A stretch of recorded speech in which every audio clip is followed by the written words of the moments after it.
So in this lesson, we're going to start to look at operations on functions. And basically, when you get into pre-calculus and especially calculus, you do all sorts of things with function notation that you would do with anything in math. So for this section, we have two functions given, and we'll be using these. So the first thing we're going to do is we're going to add f of x plus g of x.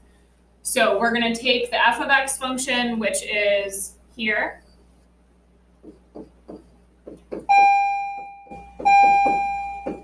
and we're going to add it to the g of x function, which is here. Now, I'm going to put these in parentheses, but when we're adding, that really doesn't make a difference, right? But it will when we're subtracting or multiplying. We'll have to think more about that. So because we're adding, we can just combine like terms. So I have x squared, negative 18x plus 1x is negative 17x. And then lastly, 80 minus 10 is 70. So in this section, we're writing things in standard form. There is nothing about factoring or doing anything. We're not solving anything. We're just writing a new function that is a combination of the functions that we had. So moving on to the next one, now we're going to do f of x minus g of x. So f of x is x squared minus 18x plus 80. And we are subtracting g of x, which is x minus 10. So looking at the structure here, we see that situation where we have to change this to addition and change these signs because we're subtracting both of them. So when I combine now, I have x squared minus 19x, because this is a negative 1x, and then plus 90. Okay, so that's in standard form, and that one's good. So the next two things we're going to do with the functions, I'm going to move this up, but we can also see our functions here, and you guys can see them on your page. So now we're going to do f of x times g of x. So we have x squared minus 18x plus 80 times x minus 10. Now, in this case, and I'm sorry, I'm going to be difficult because I want this all in red. That was my goal, is to always to write this just to see you guys can see I'm using the same thing.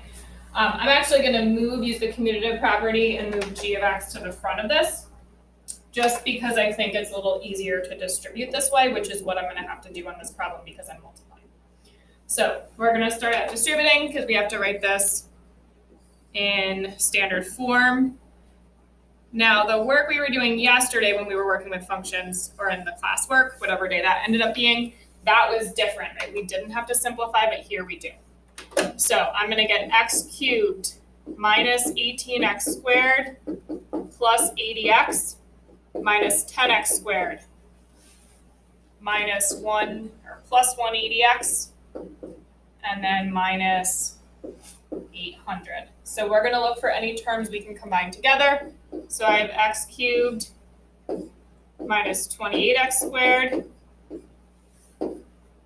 plus 260x minus 800, and that is my final answer for that one.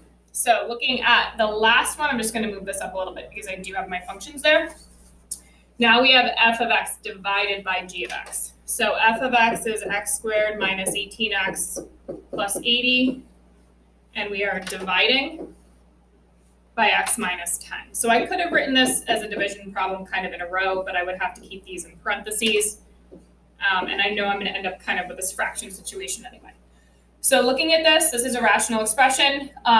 We can't cancel anything because of the binomials and trinomials, so we're going to attempt to factor the numerator to see if we can get anything that will cancel.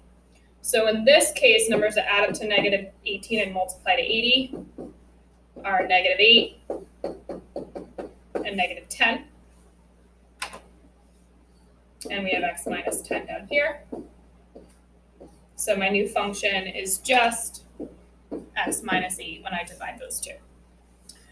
So next page, we're going to start working on some evaluating functions, but you have a section on delta math you can do now.